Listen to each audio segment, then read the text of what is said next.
Hey everybody, what's going on? Your host AMF1534 here. Welcome back to Let's Play some more Gran Turismo 2 on Halloween! Even though it's like within the last hour of Halloween, it's still Halloween one way or the other, so be excited about it, you know? Ooh, that would be fun to use.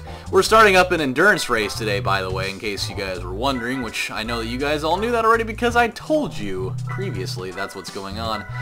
I'm just trying to find the right car, and I know there's one I haven't used yet, but I'm not going to sit here and try to remember which one it is that I haven't used, because I've used most of these. I'm just trying to remember which one it was that I have not used before.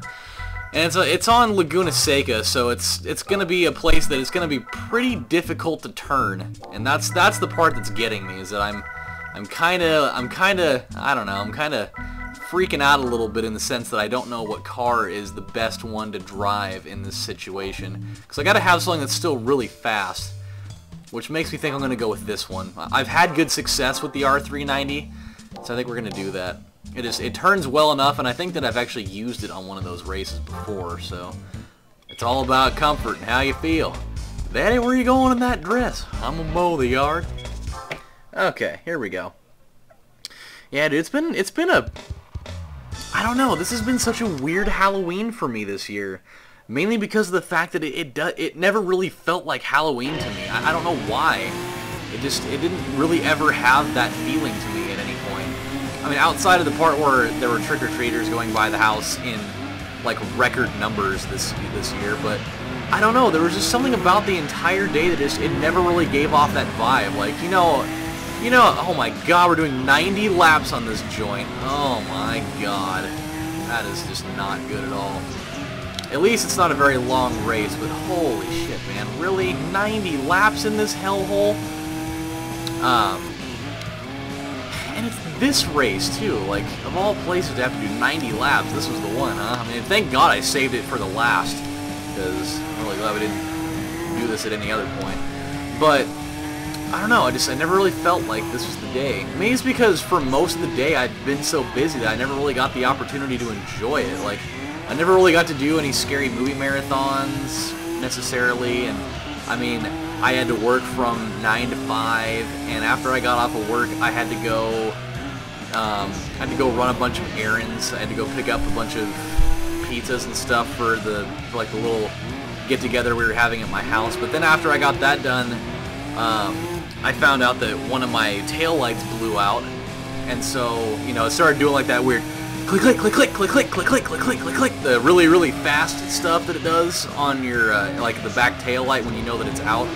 So, I had to go get that replaced, but because it was out completely back there, I had to start, like, doing, like, the crazy, like, you know, hand turn signals.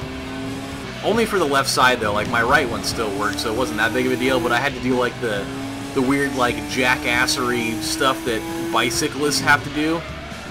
So I'm, you know, sitting there, every time I wanted to turn, I had to roll my window down and then do, like, the, hey, I'm turning left, and I had to put my arm all the way out there. It was just stupid, but, so I finally got that done.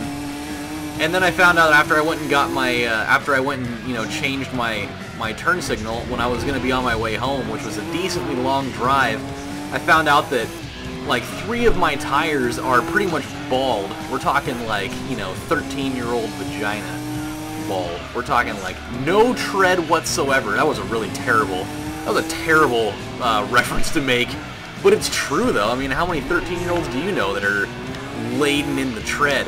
Whatever that even means. It does. It means what I need it to mean for that reference, but it just, like, there was just nothing on it whatsoever. So you know, and like and one of my tires, my front left one, actually, like, it was worn down so much that you could actually see like the wires, like the fiber stuff that's like below the rubber. So I was like, oh fuck, I have to get this thing home. Like, I don't have time to go out and deal with getting new tires and shit because it was already dark out.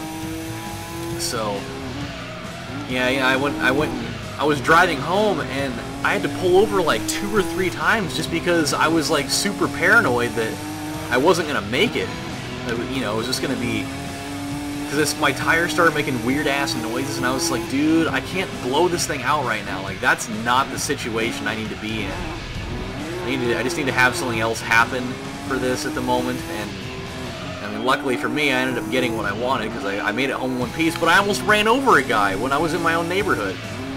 Like, the neighborhood that I live in, it's right next to an elementary school, so naturally, there's going to be a shit-ass of kids all over the place. Because this is just the neighborhood to be in. I mean, that's where all the night... I mean, we live in a pretty nice neighborhood. You guys have seen it before. I did a video showing you guys kind of the area that I live in. It's a nice neighborhood. And there's an ass load of houses out here, so there's always a lot of kids. And so... And people will just... They'll come from other neighborhoods with their kids, and they'll park their cars out here, and it just turns into like this giant chaotic mess of... screaming kids and slutty teenagers running around with their little brothers and sisters, which is really awkward.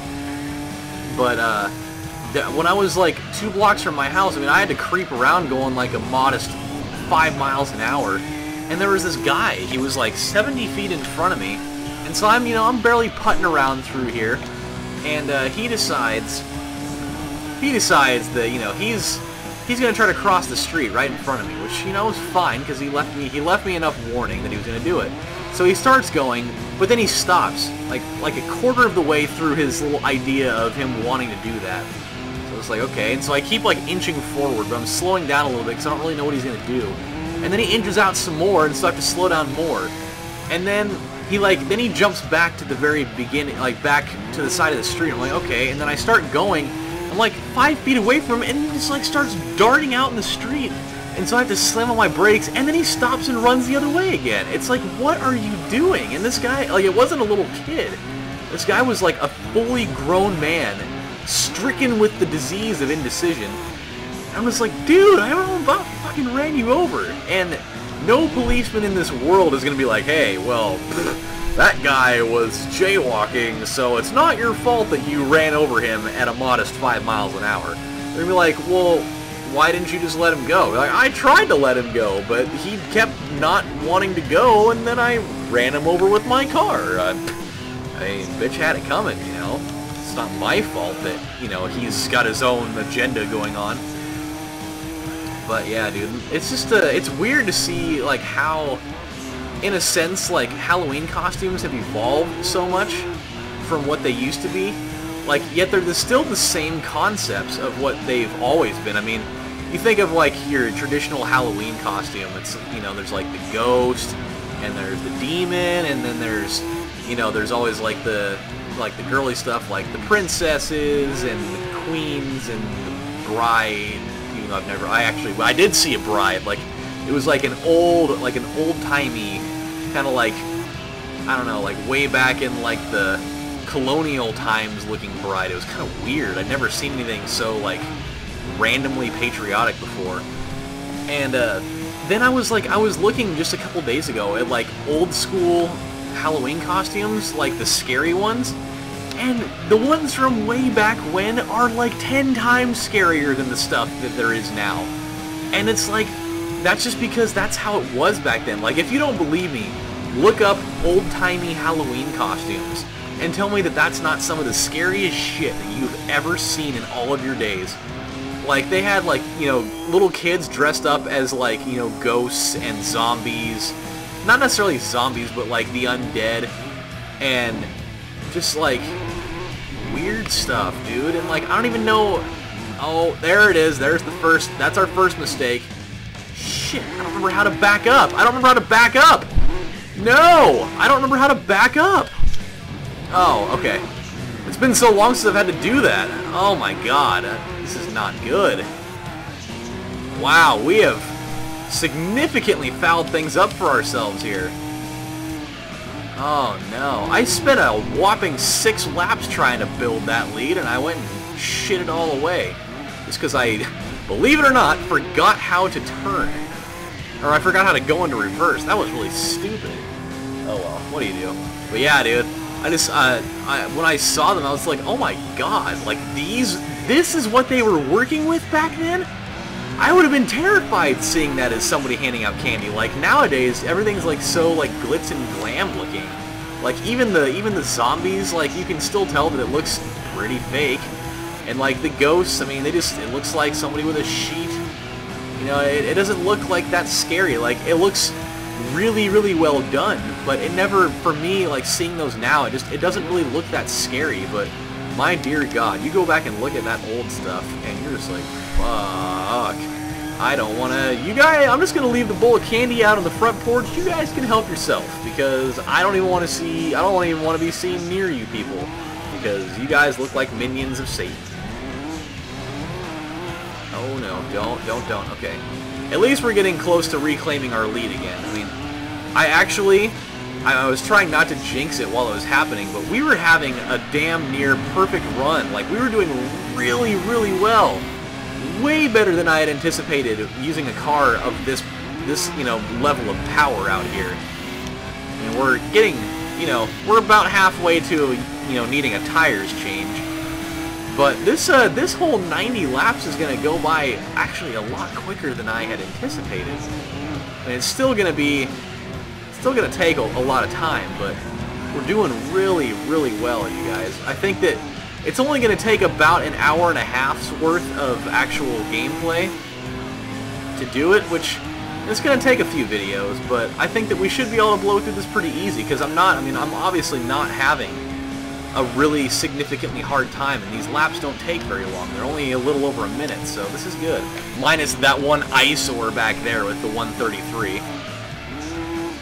We're hanging in there. We really are. Oh, I have another story to tell you guys about before I forget about it. This was so funny. Oh my God. Okay, so this happened at work the other day, and it couldn't have happened to a better person too for this scenario to have been the maximum amount of awkward that it could have been. So I'm at work with my manager. It was just her and I at that point, and my manager is like in her, I think, mid to late 60s. I'm pretty sure. And so we had this lady. She was wanting like some cosmetics from us, and she's been trying to order them for a couple of months, and we haven't been able to get them. We've ordered them all the time. They just don't come in. And so she's kind of at the point where she's kind of pissed off about it, because she thinks that we're going out of our way to just like not order it on purpose for her. And so she's getting kind of pissed off, and so she called the morning when I was there by myself and asked if it had come in yet, and I told her that we hadn't seen it yet. But when Jan came in, she said that's our manager, that we would check into it for and give her a call back. She's like, okay, well, I need to know, because this is getting kind of ridiculous. I'm like, well, I mean, I'm sorry. I understand that it's taken a long time, but we're doing the best we can to find out for you. So about an hour goes by, the manager comes in. So I tell her that, you know, we got to figure this out, because she called again and she's getting kind of pissed off. And she's like, okay, well, I'll call the distributor that we tried to get it from and see if they know what's going on before I actually just go out and call the company.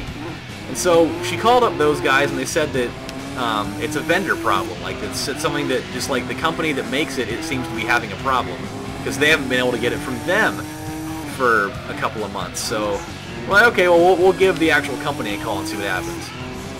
So we go up, we grab their number off of one of their old products. Like, we don't order from this, like, here's the backstory. We don't carry, we haven't ordered their products in quite a long time. So it's the kind of thing that, like, we've been sitting on their products for a while, and this is one of those instances where the person ordering this, like, she's the first person to order one of these in like a year and a half. So, like, all the stuff that's on our shelf that we had for these, they're older, and they're not expired yet, but they're getting damn close. And so she picks up one of the things, and like, they have the phone number listed on the back, like just about every product in America or the world has.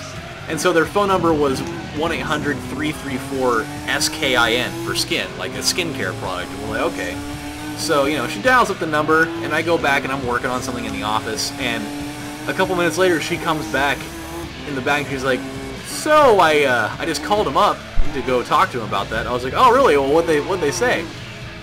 And she was like, well, it wasn't exactly what I was expecting. I was like, well, what do you mean? Like, are they not making it anymore, or what's going on? She's like, oh no, that's not what I mean. She's like, I think that they might have changed their company phone number. It's like, well, really? Like, what happened? Did it just like redirect you to nothing? Or she's like, oh, it redirected me all right, but not what I was thinking. She's like, when I called the number, I got somebody that picked up, but all it said was, "Hey baby, press 1 to fulfill all of your hot sexual desires. Press 2 if you would like to talk to Stephanie. Press 3 for Tiffany." And she was just like, I think I have the wrong number. And she was like, and she just hung up, and she came back, and she was like so, like, her face was so red, and she was like, "Yeah, so I didn't realize it was going to be a porn hotline. Like, what happened?" She's like, I wonder if these guys know that the number that's listed on their products now redirects to a sex hotline, because that's really weird. She's like, "For a minute I thought that I had just dialed the wrong number, but I tried it again and it gave me the same thing." And I was like, this is really weird, because like when you call those things, you have to pay, like it's like it pays by the minute. And we're just like, fuck, dude, that's just not good, because that's gonna show up on like the old phone bill, and that's gonna be a weird thing to have to explain to the boss. Hey Jan, you can come in here for a minute. I gotta talk to you about something. So I come to find out that you called this sex hotline. What exactly was that all about? I was calling about some cosmetics. Oh, really? You mean you didn't press 4 for hot girl-on-girl action? No. It was weird, dude. I've never had that happen where you call a company and their number is disconnected and it redirects you to that. I mean, it totally makes sense because the phone number was 1-800-334-SKIN, which totally sounds like it could be a sex hotline, like all the way. I was just like, when she told me about that, she was so red in the face, and I almost pissed myself from laughing, because it wouldn't have been nearly as awkward had I been the one that done it. Because I just would have been like, oh, yikes, that is awkward. Hey, Jan, do you think you could leave the room? I gotta do something about this. I think I need to press 2. See what Miss Tiffany is doing. So if you could just go into the room, I think that I'm just going to commence masturbating in here. Except for that would never happen. That would definitely be things that would get me fired for the rest of my life. And that would just be awkward. Like, I don't feel like I always see like those things about like people having sex at work, or people getting caught like masturbating in the bathroom at work, and it's like, why would you ever do that? Like, can you seriously not hold it until you get home that day? I just don't get it. Like, it's so gross. I would never want to do that at my own place of business. It just, it's nasty. Like, I'm gonna be honest with you. This is gonna be a real moment. I've had those kinds of days at work where you kind of, like, you wake up and you're just kind of frustrated, and I don't mean emotionally, but I mean kind of, you know, you have one of those days where you're just kind of about the whole thing, and you kind of want to, but you know that you shouldn't. And I mean, I've had those days. We've all had those days. At least once in your life, you've had one of those days where you feel like you have to, but you just, you know, then your inner conscience, your conscience, not your conscious. Yes, my inner alive kicks in. You're just like, no, I will wait until I get home to do that, because that is just gross. So, in case you didn't pick up on it already, we have run out of time for this episode, but when we come back on the next installment of Let's Play Gran Turismo 2, we're going to go through another set of laps. We made a lot of progress. 14 laps is very, very good. So, I hope you guys had a lovely evening. I know that there's 27 minutes left of Halloween. So for anybody that's still out there partying, I hope that you guys are staying safe out there. If you're drinking, don't try to drive. Don't try to be the fucking hero because you think you're better than everybody else. Just drive. Either stay where you're at and then, you know, get on with your bad self with one of them slutties that's, you know, in her Halloween costume at the party. Because, you know, Halloween's one of the only days of the year that you can dress up like a slut and nobody's going to judge you for it because it's a costume party. Why the hell not? So, you know, just everybody be safe out there. Be smart. Don't be a dumbass. Just, yeah, wise words from AMF, you know. So when we come back, we're going to have some more fun. But you guys take care, and I'll see you next time. Bye.